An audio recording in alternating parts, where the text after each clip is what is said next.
coming up this weekend, and we've been talking about this since last week, but First Dakota Classic and NFAA Unmarked 3D National Championships will be in Yankton at the Eastern Archery Complex.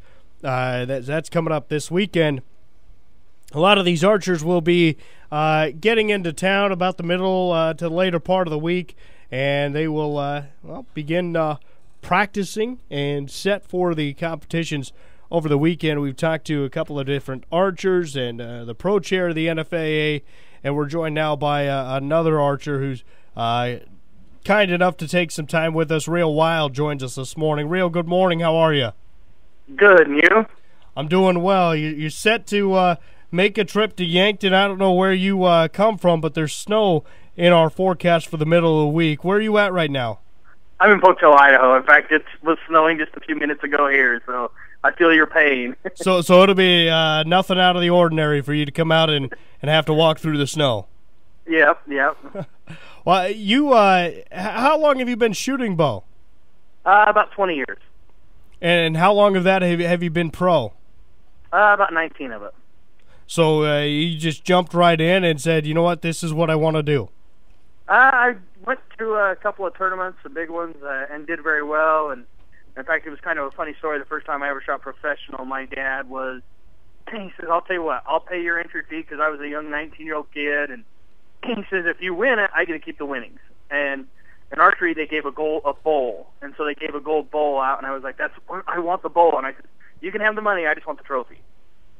And it was funny, he paid all the entry fee, and I won that tournament. So. And obviously, when you win at something and you start to be good at something, you decide, you know what, maybe I should continue doing this. Yep, and I've done it for a lot of years now. So. And you shoot full-time now, correct?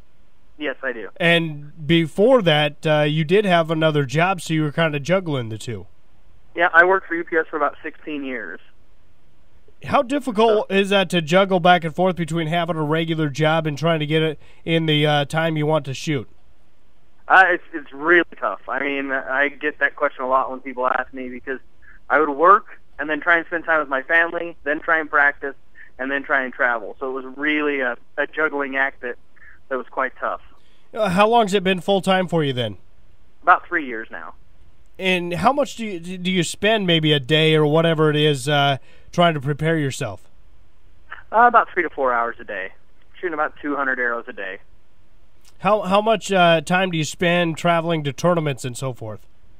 Quite a bit. When you're a diamond traveler with Delta, you know you spend way too much time on an airplane. Yeah. Well, one of the things that's going on here in Yankton, there's a shootout, or really there's an opportunity for someone to walk away with $1 million. You've been eligible to win this prize before. Yes, a few times. How many times have you been eligible for it? Not positive. Probably 5 or 6 that I know of. How close have you come? 1 year I shot, I missed 2 the first day. So, you got to clean it. And so 2 off was as close as I ever came the first day. The next day was a little worse. They had it outdoors the last few years, so it's been really near to impossible to achieve. This year we're going indoors, so we don't have the elements to deal with. So it gives a little more of a legit chance to make a run at it. Do you think it seems like there are quite a few people coming to this tournament that are very, very good? Do you think being indoors that there's a good chance someone walks away with that prize money? There's a chance. There's a really good chance. I mean, because there are some good archers, and a lot of them have put a lot of effort into it. So it's a legitimate shot that it could happen. When you go through this, and you know in the back of your mind, obviously, that there's $1 million opportunity, how much is that weighing in on your mindset as you take each shot? I'm pretty goofy because I always end up, when I get in the moment, it's more about the win than the money.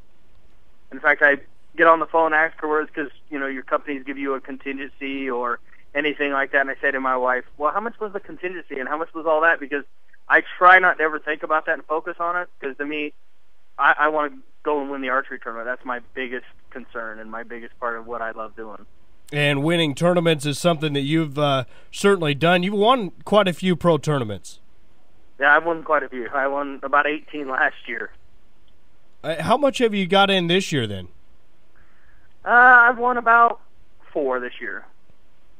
Do you have do you have a different mindset when you just go to a tournament as opposed to one with $1 million on the line? Not really. To me, my goal is to win and shoot the best I can, and always give a shot to win. Be close to the top so that I have that chance. The money would be great, and it would be an amazing thing. But until I get that check in my hand, I really don't worry about it too much. Well, another major prize on the line is a car. I believe you've been eligible for the car before. Have you ever won that thing? No, that is one thing that is eluding me quite often. Never had the real luck to win that one. Do you look at it now as kind of on the archery bucket list? You just really want to get that done? Yeah, that'd be one to get done. How much pressure do you feel when you're shooting for something like that, like a new car? Really, that one, not a lot. To me, it's more of a fun deal because it's I'd love to win the car, but it's something that, like, where I live in Idaho, to practice outside and get the right marks and things you need for it, I usually don't have the weather for it. So, it is something I'd like to get, but it's not something I put my whole focus on. The tournament is more what I'm focused about. Archer Reo Wilde with us this morning as they get set for the First Dakota Classic coming up this weekend at the Easton Archery Complex in Yankton.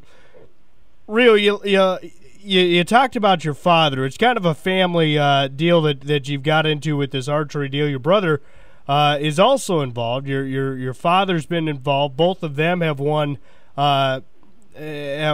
tournaments before. How much do you guys spend together training and trying to prepare? Not as much as we used to. My little brother now lives in, and has for about 5 years, lived in Salt Lake City, so it's about a 2-hour commute back and forth. So we get to see each other every couple of weekends and shoot together, but for the most part, I train in the morning. My dad will shoot in the afternoon after he gets off work, and my little brother will see maybe every other weekend. But the camaraderie is really good. I mean, we'll call and talk about our setups and things we got going on, and like that, and we travel together, so it's really nice. How much different is that, do you think, maybe someone like you having family members like that to lean on, somebody you can talk to quite a bit, as opposed to maybe some other people who, they do it and they don't really have the family involved? It's a nice thing. I mean, to travel with and have someone like that, it's, you can't put a weight on or anything. I mean, it's really, really nice. I mean, my little brother's been in World Championships and stuff. We have a coach's box. I've put him in there a lot, World Cups, everything like that. So it's been really nice. I can walk back and talk to him in between ends, and it makes a big difference. Reo, what would constitute as a successful trip to Yankton for you? A win. Or a top 3. To be in contention is always what I go for when I go. Some of the guys who are going to be here for this tournament, do you see them at a lot of tournaments, or how well do you know the competition? A lot. A lot of the top guys that we compete against a lot, we know each other very well. 2 weekends ago, I was with Jesse Broadwater, who will be there, who's one of the guys that's up for the $1 million. I mean, I saw him 2 weeks ago, and then 2 weeks before that, I saw him in Mexico. A week before that, we were in Louisville. I mean, we see these guys over and over and over again. They're, and we're all pretty good friends. For the most part, the top guys that shoot well are pretty well. We respect each other, and we, understand what they're going for and the work that they put in. So it's a pretty nice, tight-knit group. You talked about calling your dad or your brother and the camaraderie you have there. Do you have the same thing with these other archers you see all the time? Some of them. Some we communicate with a little bit, and some we don't, and some we call and tell them, hey, after a tournament, great shooting, and we'll kind of bust each other's chops and say, hey, what's going on, and just giving each other a bad time, because like I said, we're pretty tight because we travel and see each other so often. Reo, certainly appreciate your time this morning. Good to chat with you, good to learn more about you, and hopefully we'll get the opportunity to meet you this weekend when you get into Yankton, and good luck with that. Trying to win the car, trying to win $1 million, or just trying to win a tournament, all of them obviously would be an accomplishment, so certainly appreciate your time this morning. All right, thank you for having me.